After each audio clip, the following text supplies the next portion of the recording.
Hi, my name is Rebecca Jones, and I chose to do my Tableau project on the Titanic. The reason I chose the Titanic was because, one, I found it super interesting. I think most people go through a Titanic phase at some point in their life, and mine was definitely earlier when I was a kid and I went to the Titanic Museum in Pigeon Forge, and that's whenever it really sparked this interest in me. And I also thought that this data set, doing the Titanic, would be something that all students could relate to in some way. Everybody's heard of the Titanic. And then I also wanted to find a topic that would have good data sets. And the data set I'm about to show you I found off of Tableau's official website, so it's trustworthy. And I also knew I could find some really good insights through this data. So as you can see, I have my data set pulled up on this screen. There's about 2,207 passengers, so that's how many rows that I have.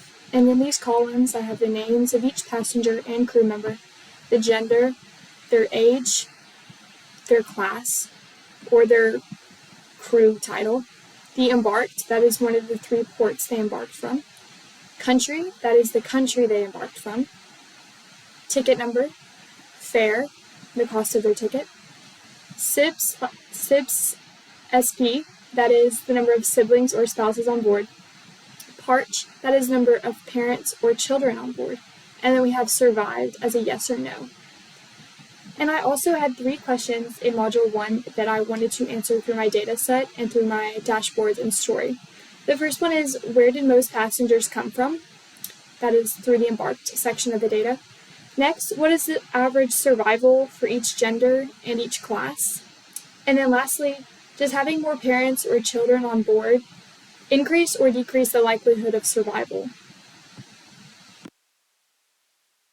Now, this is my Titanic dashboard. So up at the top, we have the number of passengers, which is 1,319. I did that through a hierarchy. And then we over here have the crew, that's 888. Those are just some informational portions I wanted to include. First, we have survival by age, and this is done by the number of passengers, with red as not surviving and green as surviving. And it's all interactive, so when you hit no or yes, it shows you, and then also female. Female or male are also interactive on the board, just as an easy way. So through survival by age, we can see that the large majority of people that didn't survive were between the ages of 15 and 44. And when you categorize it as just male, you can see that that is a very large portion of just males not surviving. The next dash that I have, the next sheet, is my survival by class. Here we have all the different classes, first, second, third, deck crew, engineer, restaurant, and Victorian. And here you can also sort it by male and female. And this is just a great way to visualize which classes had the highest survival and which ones had the lowest. As you can see here, the deck crew and engineering and the restaurant's staff, they have only males, and that's regardless of survival. And then you can see the first, second, and third. The third class for males was the largest portion that died, and also for female. Over here we have map by embarked, as you can see here.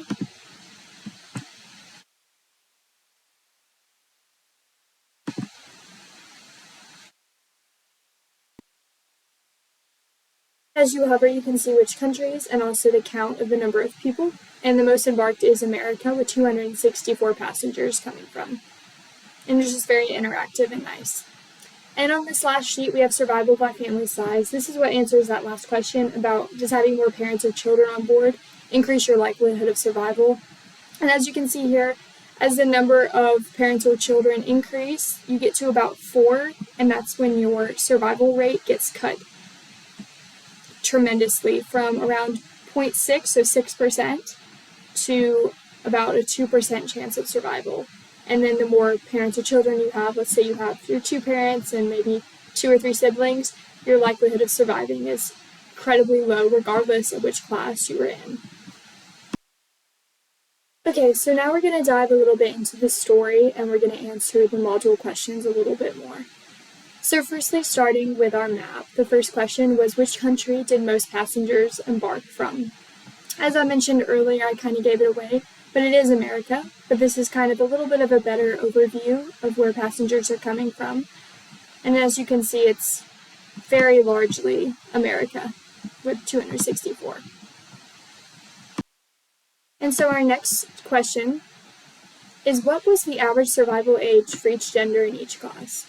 So here we can look and see we have all the different classes, and we can categorize it or sort it by survival as yes or no. But for the purpose of our question, we have it as yes.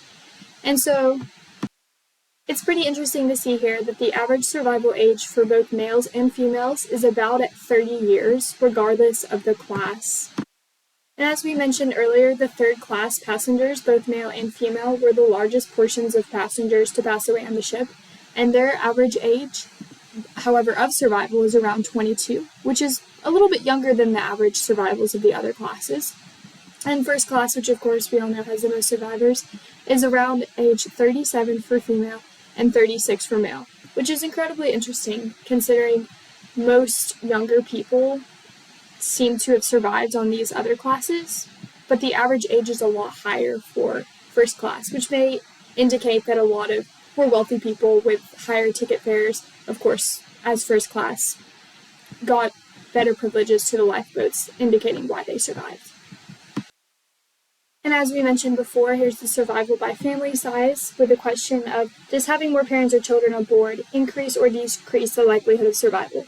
And it's very interesting because you would think that potentially having more kids, you would maybe get a chance to have more children for the lifeboat or get a little bit better privileges, but as you can see here, that's not the case. So the survival rate with 0 kids, regardless of the class, is 0.33 or 34%. Around one kid or parent is about 6%. Survival rate for 2 is about 5. Survival rate for 3, 6. So it's actually increasing. If you have 1 or 2 parents or maybe a kid, you have a better chance. But then once we get to 4, 5, once you're at 6 or 9, you have very little to no chance of survival. And this isn't a question, but this is just an additional sheet we have on the story, which shows when you go and survival by class, and you can sort it by yes or no or by gender. And when we do survive by just yes, you can see that for the first 3 classes, females dominate the amount of survivals. However, what's interesting is when you go to the next slide and see the number of males versus females on board, there's significantly less female on board, less than 600, while we have over 1,600 males on board. So it's very interesting to see here that when you go to the survived, yes, that women tend to have almost half of the survival as men do. This is our last story. Here we have survival by age, and we also have survival male versus female, as I just showed. And then we also can sort these by male or female to get a closer look. And I think what's most significant here is that there is a massive difference between males and females from ages 15 to 44. As you can see, survival is no, so males basically have a 2 times higher chance of not surviving as a female, as you can see by these data. My Titanic presentation. Overall, I learned a lot about putting together a dashboard. This was my first time doing stories and presenting it in this way, and I think this was a really insightful project. It definitely pushed me as I was trying to find my own data set, which I've never had to do before, and also just thinking through what type of things I would want my end user or my audience to get out of my presentation. So I hope you learned something, and thank you for watching.